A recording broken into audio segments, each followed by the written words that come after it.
it's Les from the TV Dudes. This week, I'm thrilled to chat with acclaimed Broadway star and concert artist Karen Mason about her new album, Let the Music Play, released Friday, November 12th in all digital formats and on CD from Zevely Records. On the heels of her featured role opposite Ewan McGregor on the hit Netflix miniseries Halston, Mason talks with me about this collection of theater music, pop classics, and new compositions, as well as her love for the stage and much more. It's a really fun interview, and I can't wait for you to hear it. But first, let's take a listen to the title track from Karen's new album, Let the Music Play.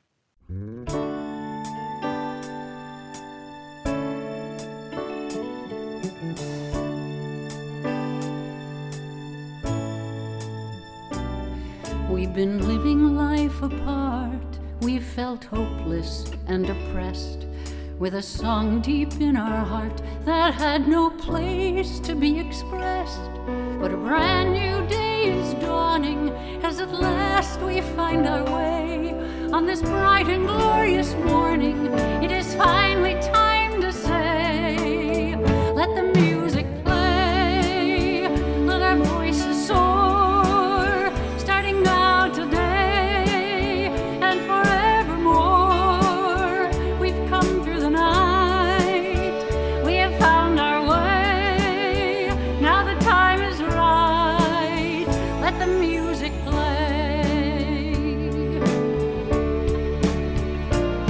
With the voices we've been hearing, saying help is on the way, and so many of us fearing we would never see that day, we're beginning to break through now, no more need to stay inside, as these promises come true now, and our hearts can open wide. Let the music play, let our voices soar, starting now today and forevermore. We've come through the night, we have found our way, now the time is right, let the music play. Let it ring throughout the nations, let our stages burst with song, let us fill our empty theaters and put music, love and life and laughter back where they belong. Let the music play, let our voices soar, starting now today and forevermore. We've come through the night, we have found our way, now the time is right. Let the music play. Let the music play. Let the music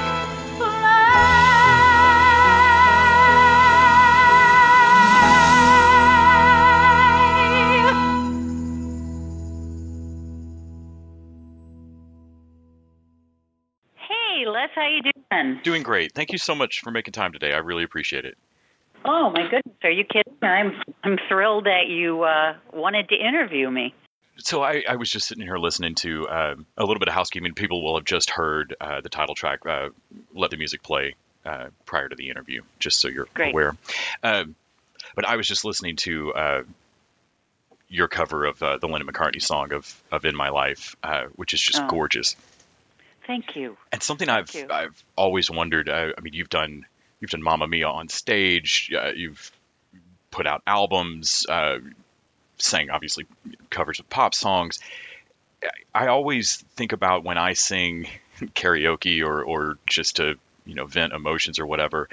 It's sometimes difficult for me to not accidentally ape the accent or performance or whatever of the person that I'm trying to sing. And I always wonder, when you switch styles like that, was it difficult for you learning to be a professional singer, to not accidentally do a quote unquote Broadway voice the way that people might accidentally do a Shakespeare voice when they really shouldn't? Yeah.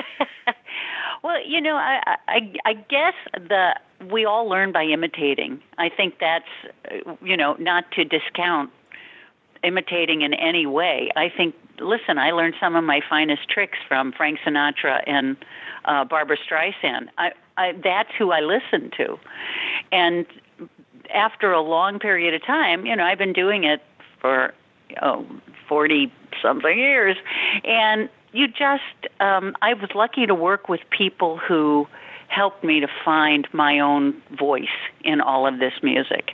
And now I feel like, even though, every once in a while I might, especially when we start working on a song, hop into exactly the way I know it, and have listened to it, and it's like that it's in my ear that way, and complete with accents. Now, once I'm working with my director and my music director, we find our own path through it, and it allows me to just kind of create my own story for it. But that's an interesting question, because, it's like so many songs, especially songs I grew up with, like in my life, was Brian, a guy I worked with many, many years ago, Brian Lasser, did an arrangement of Happy Just to Dance with You. And, when I heard it, there are places I remember all my life, though some have changed. And I remembered it completely. I can tell you, drum riffs from the Beatles. And when he did it, are you the same way? Yeah. Well, and I always think about bands like Pink Floyd, where they can't alter the guitar solo of those songs. Like, it's all lyrics. It all has to be just right. Don't improv anything. There's no room. Yeah. And so rearranging those things can be difficult sometimes. Or I would think particularly with somebody like realizing that some of the musicians I grew up with, the longer I listened to them, the more I learned about music getting older, realizing that Sinatra's actually doing a lot of really strange phrasing compared to everyone else. Oh, and it sounds great when Frank does it. It can sound really odd sometimes when other people do it. Well, and it can sound very forced, and not personal. Brian did this arrangement, and he made it so slow and sexy. And it's so different that it forces you into finding a way to, listen, it's all acting. It's just acting with a soundtrack. So it's just finding what story I want to tell through those songs, and how do I want to tell it. But I feel very lucky that I work with great people who keep me on my toes and don't let me get away with anything. I had said the Shakespeare thing earlier, but it really is a bit like that. How you can move Shakespeare plays around in time. You can update them to the future. You could make them the present. You could make them the 50s. They can work in whatever fictitious time Shakespeare pretended he was writing in. And it's really about that emotional spine that's there, and then you can move it around. And I think I always think it's interesting to almost like a stress test of these songs, so you can see just how classic something is when it can be moved and updated. Ryan Adams covering that entire Taylor Swift album with his band. Oh yeah. And there was some interview with him where he was like, "Oh no, I will broker no bagging on her songwriting ability. We put all of these through their paces, and these are great." Wow. And anytime I hear covers now, I always think about that of like it's a real kind of magic trick to find that core and then make it yours. Yeah, absolutely. When you were going into studio to do this album, can you talk a little bit about choosing songs, getting the band together, and what you wanted to make sure you did different or the same from previous albums? Well, this CD, this album was put together during the pandemic, so it was done a little differently. Over the years, my husband, Paul Rolnick, who's the producer, he has had me record, we'll do extra songs whenever we're in the studio. And a lot of these were extra songs, not all of them. There were about maybe five to 8 that we went into the studio. And they were just songs that spoke to me. I figured, listen, we made it through the pandemic. We live in New York, about 5 blocks from Elmhurst Hospital. And in New York, this was the epicenter. So we heard sirens 24/7 for quite a few months. It was devastating it really hit New York first quite hard.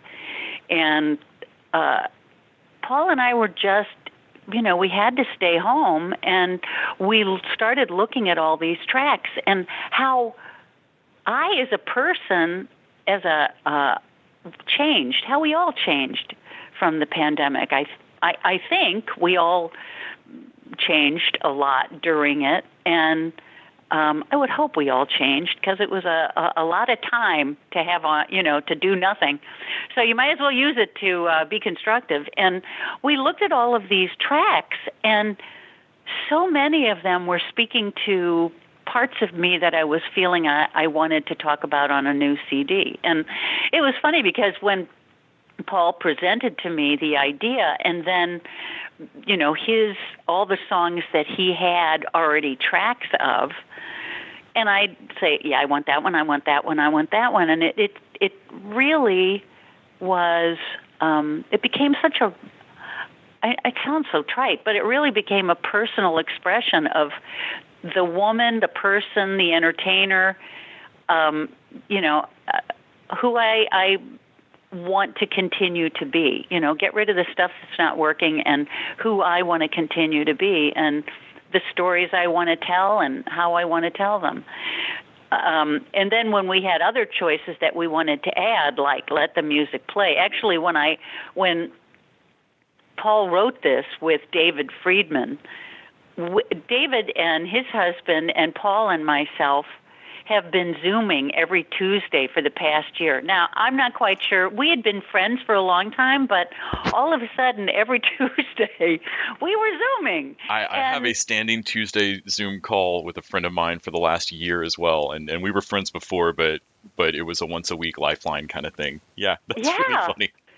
And it's fantastic. It really was something to look forward to, and now we're going to be traveling with them next year, and I mean, our lives have intertwined in a very special way that would not have happened if it hadn't been for, the having to be quarantined, having to be inside all that time. And Paul said, we should write something. And Paul had an idea going through his head. He sent it to David. David sent something back. Paul sent something back to him. It was the way that collaborators now work. And they came up with this, Let the Music Play, which for me kind of coalesced the entire CD. It brought together, you know what? It's all about the music, and now I just want to get back to it. I want for all of us to be able to have the music that we had. It sustained us through the pandemic, and now I love live performing. So for us to get back to that, it just really brought together everything for the CD. So it's listen, in my head, it makes perfect sense. And like everything creative, it's just, obviously, logical, and everybody else is looking at you going, oh.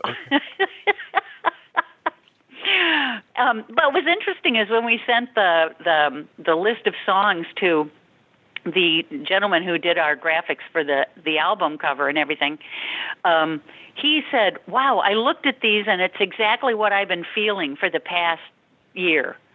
And I thought, okay, well, I guess it spoke to somebody else too, and that was good. So I felt like I wasn't just randomly choosing these things, and they have nothing to do with anybody else. But it was.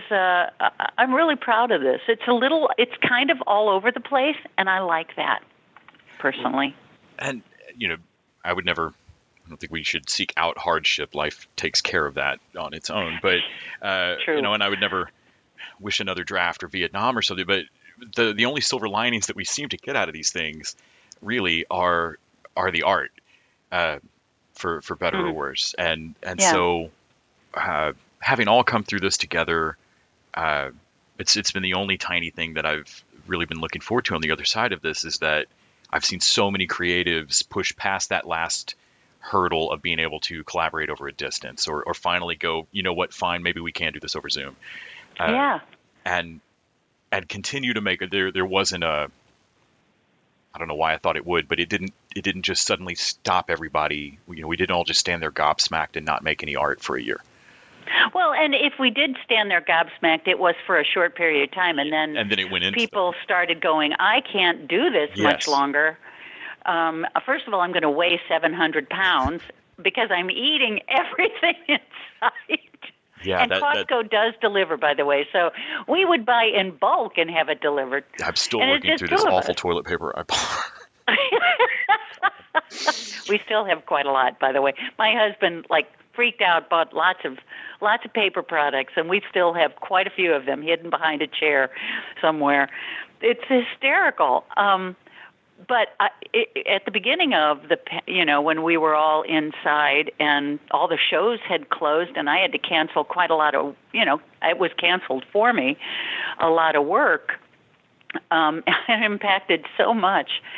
And there, in auditioning for theater and film and all of that, a lot of it was starting to move towards self-tapes. Mm-hmm. So at the beginning of the pandemic, I was trying to watch more things about how to do it because I'm a live girl. I'm an in-the-room kind of person.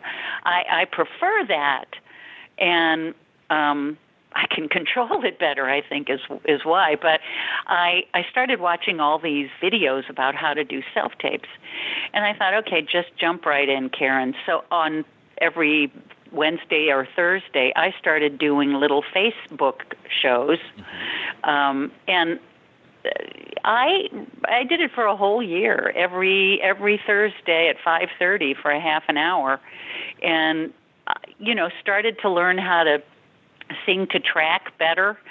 I had all these tracks from my CDs. That's what I would do, and then about halfway through, my music director discovered Jam Kazam, which is like a miracle. And so we started rehearsing on Jam Kazam and adding new music to it, and it's just the world is exciting. I mean, it can be, it's overwhelming for anybody over 25, but it's very exciting, and that arts didn't just stand and, like you say, gobsmacked and didn't move. These are people whose minds are always moving and always thinking of the next. And I think that a lot of creatives that I know, including myself, we've all been through bouts where we, for whatever reason, weren't working on our stuff, and it's usually our worst mental health episodes. Oh, absolutely. And so I think maybe more than the general populace, when all this started, creatives were the people that went, oh no, I can't survive this without also making art. We can't have the stress tide lift all boats here. Listen, we all beat ourselves. I don't know if you do, but I beat myself up on a rather consistent basis for things I haven't done, things I haven't gotten, and to have nothing to challenge me was hard. I could go down a rabbit hole of beat up on Karen, and it would have been ugly. Well, that's why my Standing Tuesday call had started with my friend, was because we both were like, hey, we really need to check in, like just once a week, make sure I'm not too far down a rabbit hole. Yeah. Oh my God. It was, like you say, it was a lifeline. It really was. And to be able to laugh with somebody, and listen to conversation and see them. What a miracle that is, to be able to see them, even though it's, tiny on my computer. I can see them in their home. Yeah, and I'm old enough to remember the, falling asleep with the landline phone cradled in my. It's not the same. This is better.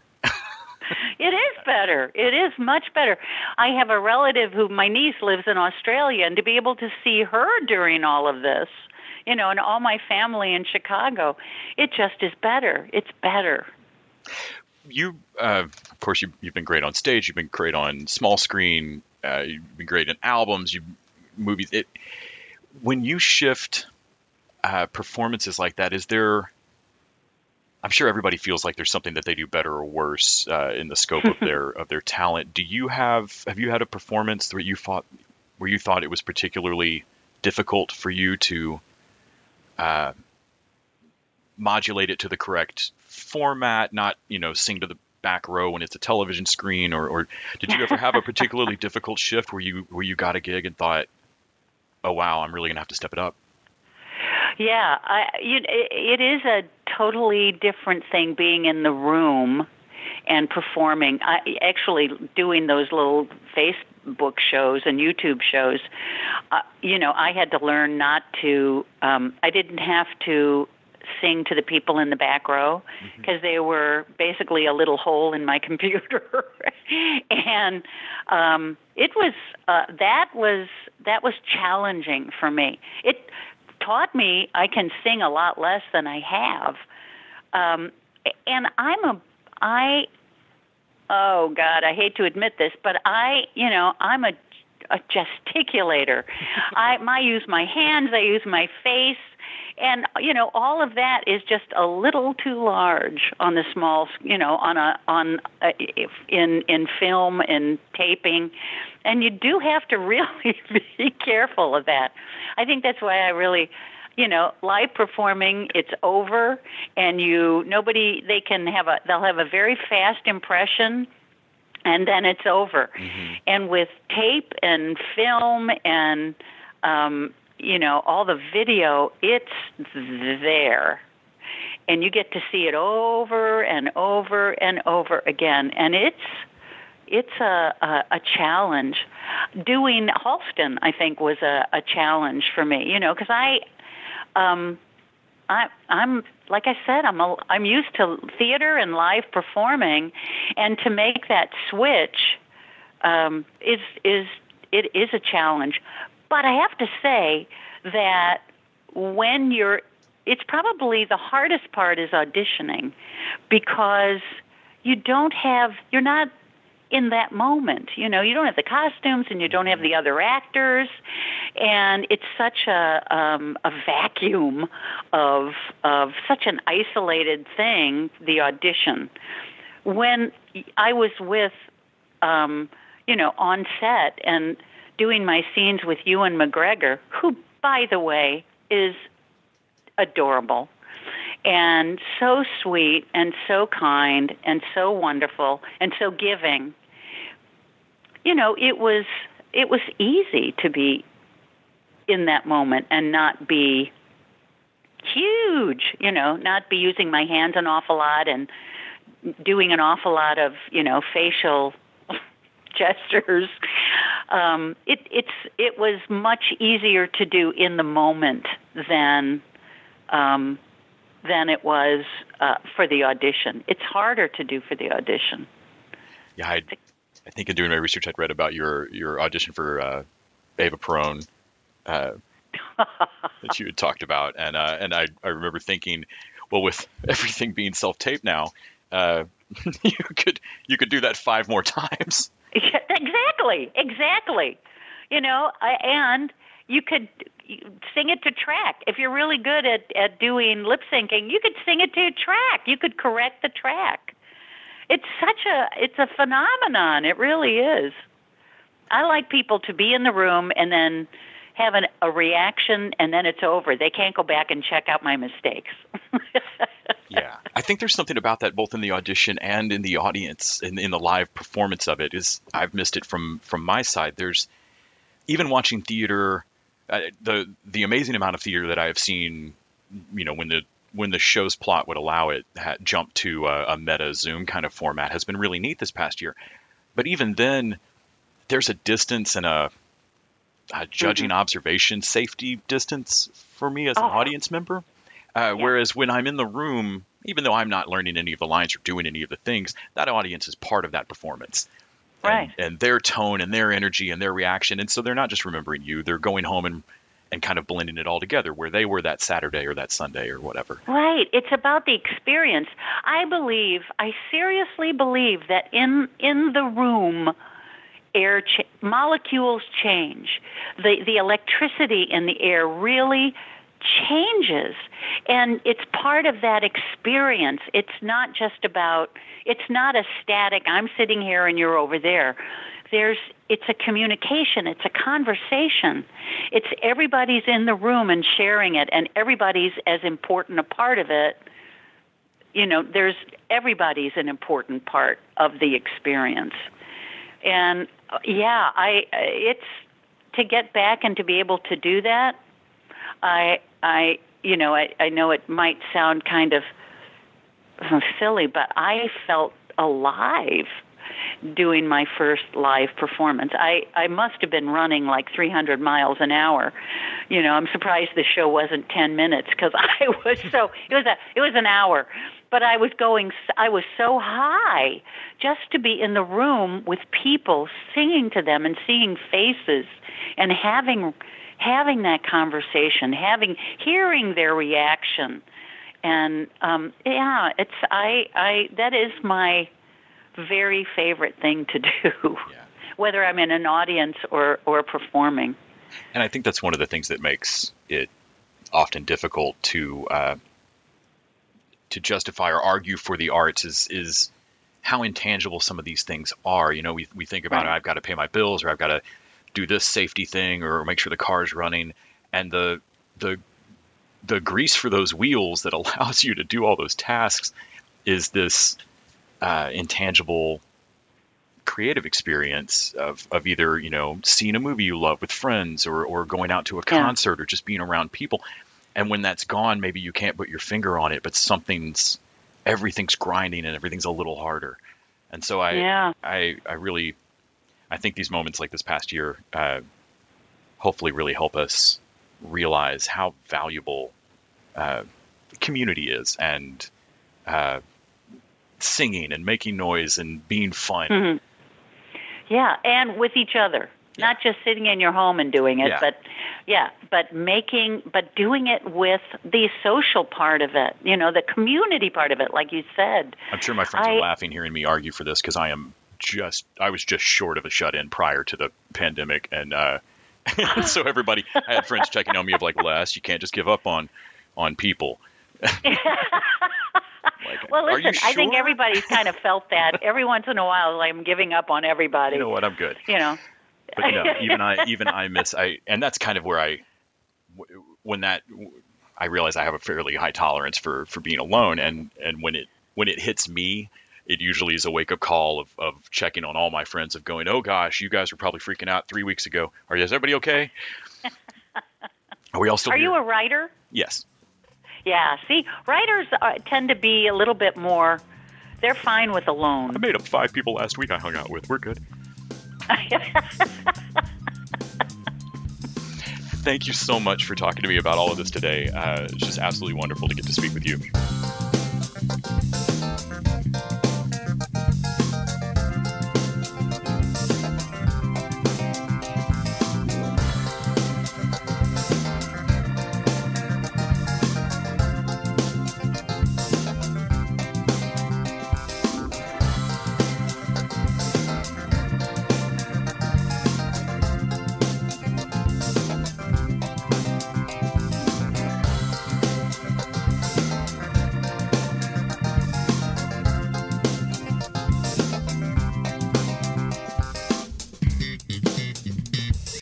TV Dudes is an independently run podcast out of Austin, Texas. We are exclusively listener supported. If you'd like to help us out, go to patreon.com/TVDudes. You can also find us on Facebook, Twitter, and Instagram at TV Dudes. All the music for our show is done by our friend and original TV Dude, Gregory J. Amani Smith. To find out more about us, go to thetvdudes.com. I'm Randy Lander. I'm Les Weiler. And I'm Kyle Scott. Thanks for listening.